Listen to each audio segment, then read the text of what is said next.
What's up, everybody? Welcome to the channel. Got a little something to show you guys. Had this S13 for about 2.5 years. It was running and driving. I ended up tearing it apart, cutting the tubs, painting the engine bay. I'm trying to wire it up now. I can't really get any further until I put this puppy in here. It's an SR20 S13 DET. I'm trying to do the coolant lines right now, and I cheaped out and bought the G Plus garbage that's on eBay, and they don't send you the kit that they say it is. Everything's not what it's supposed to be. I have another car here. Bought it thinking that it was a clean car. Ended up having a lot of quarter panel damage that moved into the actual chassis itself. Garbage welds up there, like they did a terrible job. Yeah, I'm using this for parts and then scrapping it, but like the floors are clean. What sold it to me was the freaking engine bay. This thing is tubbed out nice. It was done nice. It's just whoever replaced that quarter panel was a schmuck. So, trying to do this YouTube thing.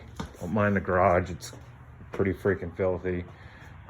Leaking oil everywhere. I ended up finding out that my valve stem seals on cylinder 3 and 4 are, that would be 1 and 2, are shot. The other 2 in the back here are fine. But yeah, this is the plan so far. We're gonna put this together, gonna run it as is, and slap it in this bad boy. So the plan for today is pretty much I'm going to rob the control arms, the front control arms, off of this car because I tried to take the ball joints out of the control arms that were on this car, and ended up, here, let me show you, messed up the one control arm. I didn't have a socket or anything, so I was trying to brace it enough to pop that joint out, and I ended up messing it up pretty good.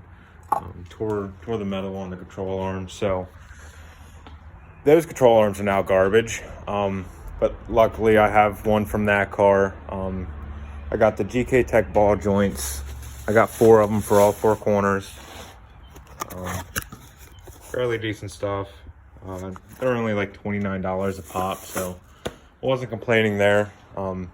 One thing I do want to say is don't cheap out on parts. I've done it multiple times, and every time it bit myself in the ass. And like I said, these coolant lines, I mean, they were probably $56. I could have spent $75 to $120 on lines and probably wouldn't have as much headache as I do. So yeah, one thing of advice for you guys is just don't buy cheap parts. You're gonna kick yourself in the ass. It's just bound to happen. One thing I wanted to show you guys is I got the Villains dual caliper kit.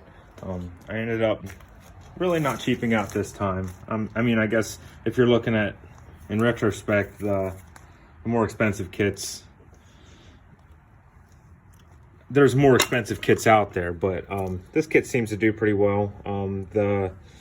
The hub assembly bracket is fairly thick. I'm not good with numbers, so I'm not going to tell you how thick it is because I don't know. But that's the second caliper, and then the other one, of course, just goes into the stock location. I got this all apart, and like I said, cheap parts, guys, don't buy them. They're garbage. I got some, I think it's Godspeed rear arms.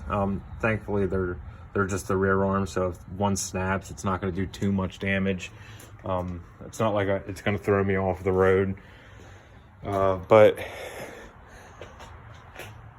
I plan on going the full drift spec on this car. Like I said, I cut out the tub, so I have a little more wheel clearance and all that. I'm just going with GK Tech knuckle adapters, which are over here. That'll give me 40 millimeters of camber, and then I have 2 pickup points for the tie rod ends over here. So like one is for drift and one's more for a track oriented I don't even know what to call it. It's just different acronym and set up for cornering instead of full on lock and going crazy. Yeah, like I said, I got a big mess here. Bunch of parts for different cars and stuff. One other thing I wanted to show you guys is this S13 diff. I'm pretty much getting rid of all of the internals as far as the welded carrier in there, the ring and the pinion. I'm getting rid of all of that. I'm going a Weir full spool, which I don't know where that's sitting at the moment, but I also got the 4.9. There's the full spool there. And then I got the 4.9 ring and pinion back here. I'm going to be putting that in that diff, just because I plan on keeping the SR stock. My philosophy is